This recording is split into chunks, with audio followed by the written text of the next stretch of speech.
What's up, everybody? Everybody? It's your boy DK Bones with another James Bond review. We have A View to a Kill. Came out in 1985, the 14th in the James Bond series, produced by Ian Productions. The seventh and final appearance of Roger Moore as James Bond. Although the title was an adaptation of Ian Fleming's 1960 short story From a View to a Kill, the film has an entirely original screenplay. A View to a Kill, Bond is pitted against Max Zorin, played by Christopher Walken, who plans to destroy California's Silicon Valley. He's an ex KGB operative.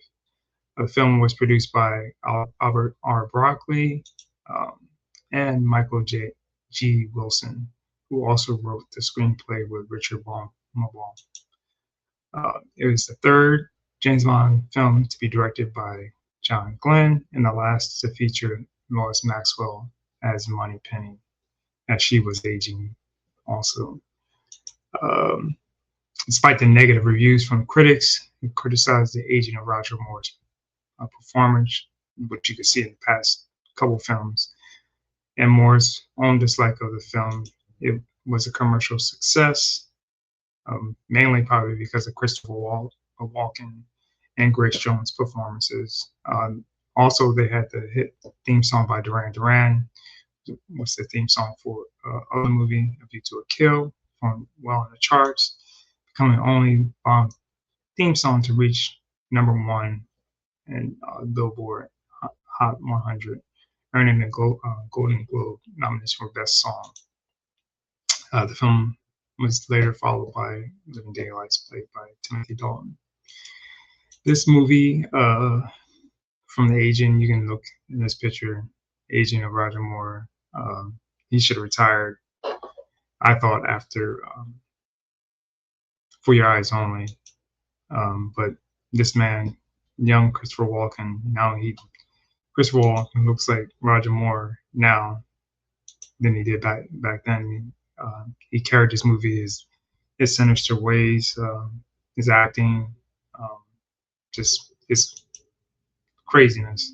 But Roger Moore and this guy, they both look out of shape. Some of the scenes, he couldn't perform stunts.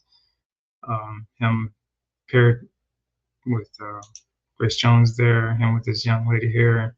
She was annoying, her screaming, and I think me and my sister counted how many times she screamed in this movie. It was a lot. Um, she was annoying. But yeah, Roger Moore, he looked. I mean, just look at him. He looks like an old man going to Hooters. Like he doesn't look. Yeah, he looks out of place. She was a nice Bond girl, but her screaming was horrible. Grace Jones played a good villain. Later turned good at the end because of Christopher Walken Zorin's portrayal of her and her sidekicks. Uh, this is the heyday. Duran Duran. That song still carries well to this day. View to a Kill. I think that's Duran Duran there. Um, but yeah, this is one of his worst performances. They should have found somebody to replace him um, for Octopussy and like some of these stunts. Again, the locations, filming now in California, they probably would have cost them a pretty penny. The budget for this was $30 million, and it tripled it. 152.4 was the box office success for it. Um, some of the scenes on top of the bridge was filmed at Pine Hill Production Studio, Pinewood Production Studios. Um, Again, yeah, um, the villains carried this movie. Christopher Walken and some of the other actors, but Roger Moore looked like he should have been like Q or uh, someone else, but he definitely um, didn't look good in this movie at all. But again, Christopher Walken, played really good role. Grace Jones. She was in a lot of movies um, back then, but again, Roger Moore, this young lady, she gorgeous woman, but uh, she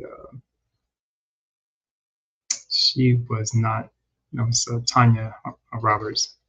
Her her voice was annoying as hell, screaming. But again, Christopher Walken and Grace Jones carried this movie. Again, I give this movie maybe a 5.5, 6, based off alone of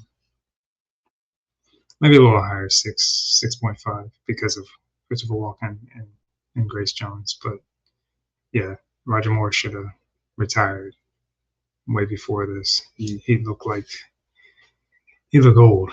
He looked pretty bad in this movie.